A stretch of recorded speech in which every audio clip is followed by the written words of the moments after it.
આજનો ઓડિયો પરમપિતા પરમાત્માને શરણે સમર્પિત કરું છું. આપ સૌની શુભેચ્છા અમારા પર બની રહે તેવી અભ્યર્થના સહ. જય શ્રીમદ નારાયણ.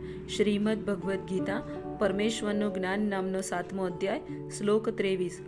અલ્પ બુદ્ધિવાળા મનુષ્યો દેવોની પૂજા કરે છે અને તેમને મળનારા ફળ સીમિત તથા અસ્થાયી હોય છે. દેવોને પૂજનારા લોકો દેવલોકમાં જાય છે, પરંતુ મારા ભક્તો તો મારા પરમ ધામને જ પામે છે.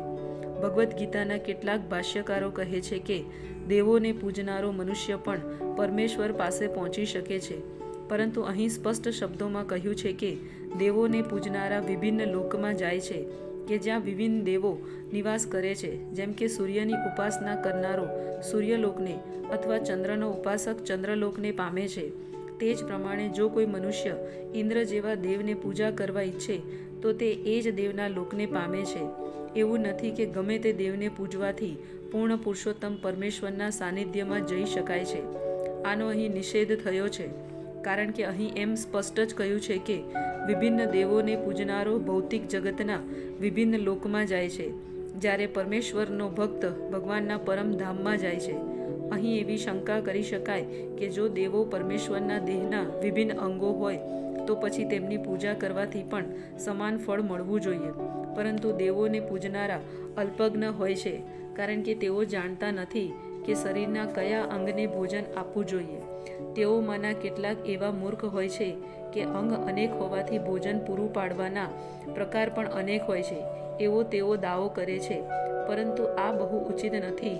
શું કાન કે આંખ દ્વારા શરીરને ભોજન પૂરું પાડી શકાય? તેઓ જાણતા નથી કે આ દેવો ભગવાનના વિરાટ દેહના વિભિન્ન અંગો છે, અને તે લોકો અજ્ઞાનવશ એવો વિશ્વાસ કરે છે કે પ્રત્યેક દેવ એ જુદો ઈશ્વર છે અને પરમેશ્વરનો પ્રતિસ્પંદી છે. માત્ર દેવો જ ભગવાનના અંગો એટલે કે અંશો છે એવું નથી, પરંતુ સામાન્ય જીવો પણ ભગવાનના અંશો છે. શ્રીમદ ભાગવતમમાં કહ્યું છે કે બ્રાહ્મણો પરમેશ્વરનું મસ્તક છે, ક્ષત્રિયો ભુજાઓ છે, વૈશ્યો તેમનો કટી પ્રદેશ છે, શૂદ્રો તેમના ચરણ છે, અને એ બધાના કાર્યો જુદા જુદા છે. જો કોઈ વ્યક્તિ દેવોને તથા સ્વયં પોતાને પરમેશ્વરના અંશ માને છે તો તેનું જ્ઞાન પૂર્ણ છે, પરંતુ જો તે આ સમજતો નથી તો તે વિભિન્ન લોકને પામે છે કે જ્યાં દેવો નિવાસ કરે છે. આ એ જ ગંતવ્ય સ્થાન નથી કે જ્યાં ભક્ત જાય છે. દેવો પાસેથી મળતા વરદાન નાશવંત હોય છે, કારણ કે આ ભૌતિક જગતમાં બધા ગ્રહો, દેવો અને તેમના ઉપાસકો નશ્વર છે. તેથી આ શ્લોકમાં સ્પષ્ટપણે જણાવ્યું છે કે દેવોની ઉપાસના કરવાથી મળનારા બધા ફળ નાશવંત હોય છે, અને તેથી આવી પૂજા કેવળ અલ્પજ્ઞ જીવો દ્વારા કરવામાં આવે છે. પરમેશ્વરની ભક્તિમય સેવામાં સંલગ્ન કૃષ્ણ ભાવના પરાયણ ભક્ત જ્ઞાનથી ભરપૂર એવું સનાતન અને આનંદમય જીવન પ્રાપ્ત કરે છે. તેથી તેની તથા દેવોના સામાન્ય ઉપાસકની ઉપલબ્ધિ જુદી જુદી હોય છે.